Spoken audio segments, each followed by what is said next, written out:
Belize's shrimp industry is rebounding and has the potential to surpass the national production volumes of 2014, when the industry was at its peak. That's according to Alvin Henderson, the president of the Belize Shrimp Growers Association. This news comes after almost a decade of downward spiral in local shrimp production. In 2014, I think it's a good place where you can provide some reference. In the year 2014, hard currency earnings in this industry was just about $90 million. And in terms of actual production, that's the lion's share of it went out, it was exported, but some of it was also being consumed locally. With prospects for massive expansion, because this industry doesn't go necessarily into markets for preferential access and all that. With shrimp, you have this wherewithal to actually go to many markets across the globe. So it's not restricted in terms of requiring some preferential access for certain markets.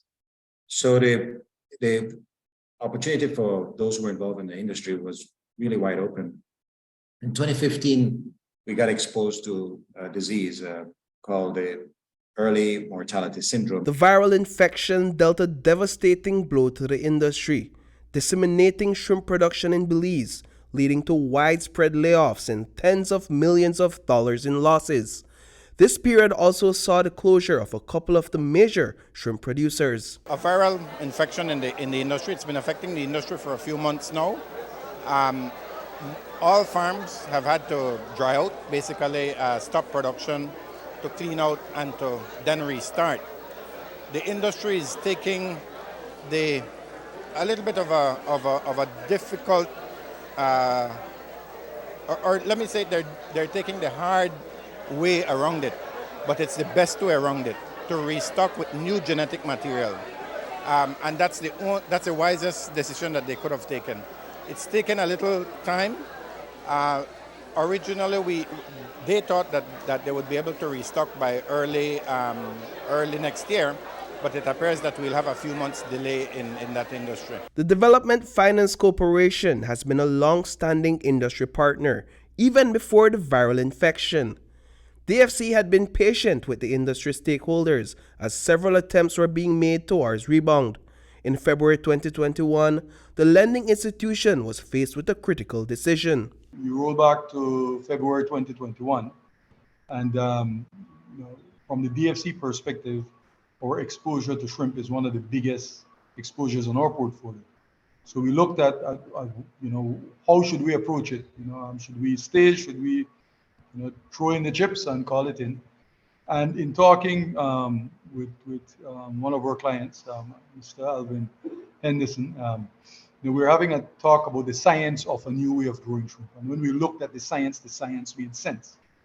And so we decided to, make another investment to try the science. It worked. I think we are about 18 or 19 field trials later, or harvesting later, and the numbers are solid, around 90% survival rate. So, after almost a decade of trials and errors, science and technology have proven to be the solution the industry was desperately seeking. The new sanitation technology prevents early mortality syndrome and other diseases. So in the past, we used to do about 2,000 to 3,500 pounds per acre. We're currently averaging about 22,000 pounds per acre. If you ask me what is the secret behind this technology, it's really very simple. It's something I've explained before to you, I think, when we were on the program together. It has to do with sanitation. It's the ability to efficiently concentrate and rapidly remove this organic load. I mean, almost without exception, the diseases that are known to our industry are provoked, or are made to accelerate quickly in the field because of the absence or inability to control organic material. The industry is now at a point where it is able to scale up to a point where stakeholders can collaborate locally and compete internationally. Recently, Cabinet approved the allocation of $6 million in financing through DFC to lend shrimp growers. What we are seeing is a potential opportunity to get out of the commodity space. So we don't only export shrimp, but we export branded shrimp. And that might be when I say we, the industry, has to joint venture or set up shop abroad, where we send stuff and we sell it and we are controlling the brand. Because if you look at the economics of things, Paul, over time, over 10 years, 15 years, 20 years, depending on the life cycle of the industry. The persons or the farmers always are on the short end of the stick if you're just doing commodity. According to Cabinet, the government will also request that Belize Electricity Limited applies the industrial rate to shrimp farms. The reason why that request even came to the table is because with this technology, energy is such a significant portion of your production cost. And we estimate our costs, based on the trials that we've done, it's about 22% of your production cost. Reporting for News 5, I am Paul Lopez.